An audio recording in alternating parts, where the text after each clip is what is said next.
매일 성경 묵상 나눔입니다. 2025년 2월 18일 화요일입니다. 누가복음 4장 31절에서 44절을 묵상합니다. 본문을 읽습니다. 갈릴리의 가버나움 동네에 내려오사 안식일에 가르치심에 그들이 그 가르침에 놀라니 이는 그 말씀이 권위가 있음이라. 회당에 더러운 귀신 들린 사람이 있어 크게 소리 질러 이르되 아 나사렛 예수여 우리가 당신과 무슨 상관이 있나이까. 우리를 멸하러 왔나이까. 나는 당신이 누구인 줄 아노니 하나님의 거룩한 자이니이다. 예수께서 꾸짖어 이르시되 잠잠하고 그 사람에게서 나아오라 하시니 귀신이 그 사람을 무리 중에 넘어뜨리고 나오되 그 사람이 상하지 아니한지라. 다 놀라 서로 말하여 이르되 이 어떤 말씀인고 권위와 능력으로 더러운 귀신에게 명하며 나가는도다 하더라. 이에 예수의 소문이 그 근처 사방에 퍼지니라. 예수께서 일어나 회당에서 나아가사 시몬의 집에 들어가시니 시몬의 장모가 중한 열병을 앓고 있는지라. 사람들이 그를 위하여 예수께 구하니 예수께서 가까이 서서 열병을 꾸짖으신데 병이 떠나가고 여자가 곧 일어나 그들에게 수종 들더라. 해질 무렵에 사람들이 온갖 병자들을 데리고 나오매 예수께서 일일이 그 위에 손을 얹으사 고치시니 여러 사람에게서 귀신들이 나가며 소리질러 이르되 당신은 하나님의 아들이니이다. 예수께서 꾸짖으사 그들의 말함을 허락하지 아니하시니 이는 자기를 그리스도인 줄 알미러라. 날이 밝음에 예수께서 나오사 한적한 곳에 가시니 무리가 찾다가 만나서 자기들에게서 떠나시지 못하게 만류하려 하매 예수께서 이르시되 내가 다른 동네에서도 하나님의 나라 복음을 전파하여야 하리니 나는 이 일을 위하여 보내심을 받았노라 하시고 갈릴리 여러 회당에서 전도하시더라. 오늘 본문은 예수님의 하나님의 아들로서의 권세와 능력에 대한 이야기를 담고 있습니다. 갈릴리 가버나움 동네에 내려오십니다. 나사렛에 가셨다가 배척을 당하시고 다시 이 가버나움 동네로 내려오십니다. 가버나움은 예수님이 갈릴리에서 공생애를 하실 때 사역의 어떤 센터처럼 사용되어졌던 곳입니다. 안식일에 가르치십니다. 그리고 사람들이 이제 그 가르침에 놀라고 이제 권위가 있는 가르침입니다. 근데 여기는 나사렛 사람들과 다르게 예수님이 어린 시절에 대한 이야기는 없습니다. 오히려 회당에 더러운 귀신 들린 사람이 있어서 우리 예수님이 누구인지를 고백해 버립니다. 하나님의 거룩한 자이십니다. 예수님께서 그 귀신 들린 자, 그 귀신으로 하여금 자신이 누구인지 말하지 못하게 합니다. 그것은 다른 사람들이 알지 못하게 함이 아니라 귀신들에게 있어서 예수님이 누구인지라고 하는 것은 신앙의 문제가 아니라 그냥 단순한 지식 아니면 팩트의 문제였습니다.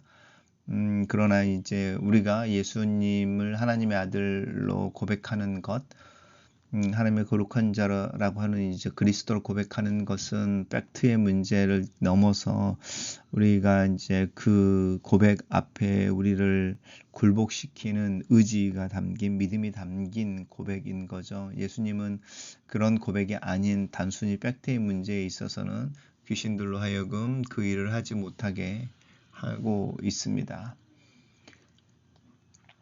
그리고 이제 예수의 소문, 이제 귀신 들린 자를 회당에서 고치고요. 회당에서 일어나서 나가서 시몬의 집에 들어갑니다. 시몬은 베드로죠. 베드로 장모가 중한 열병을 앓고 있고 사람들이 그를 위해 예수께 간구합니다.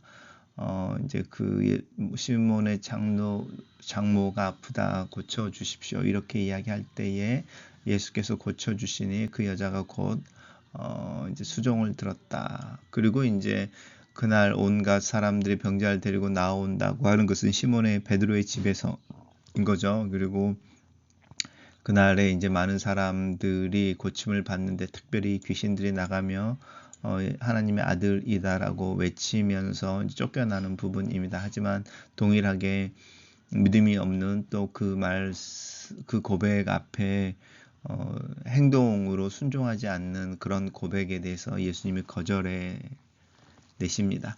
그리고 그리고 이제 날이 밝으면 예수님께 산적한 곳으로 가셔서 기도하시는 거죠. 하나님과 교제하기 위해서 가시고 예수님을 찾은 사람들이 자신들을 떠나지 못하게 만류합니다. 나사렛 사람들도 예수님이 가지고 있는 기적을 다른 곳에 행하기 전에 나사렛에서 먼저 행할 것을 예수님에게 요청하는 어떤 영적인 이기주의 이런 부분들이 있는데 오늘 본문에서도 예수님께서 분명하게 이야기하십니다. 하나님 나라의 복음을 전파하기 위해 오셨고 어느 한 곳에만 머물러 있을 수는 없다. 이렇게 이야기하십니다. 단락을 요약해 보겠습니다. 메시아에 대한 구약의 예언이 자신에게 성취될 것을 말씀하신 예수님은 그 말씀의 구체적인 실현으로 권세와 능력을 나타내신다. 이렇게 정리해 봤습니다. 매일 성경 묵상 나눔입니다. 예수님은 권세를 있는 가르치심으로 사람들을 놀라게 하십니다. 서기관들과 동일한 말씀을 가르치셔도 예수님의 가르침에는 그들에게서는 발견할 수 없는 독특한 능력과 권세가 있었습니다. 이는 예수님이 하나님과 같은 분임을 드러냅니다. 예수님의 권세 있는 이 말씀에 나는 그저 놀라기보다 경배하며 순종하기를 원하고 있습니까? 말씀으로 귀신을 쫓는 예수님의 사역은 포로된 자에게 자유를 주시는 메시아이심을 드러내고 있습니다. 광야에서 이미 예수님에게 제압을 당한 귀신들을 두려워하여 예수님이 곧 하나님의 아들이시며 자신들 멸하러 오신 분이심을 밝히며 귀신들이 떠나고 있습니다. 모든 악한 영들을 굴복하게 하셔서 나를 사탄의 얽매임에서 자유롭게 하시는 예수님의 권세를 높이고 찬양합시다.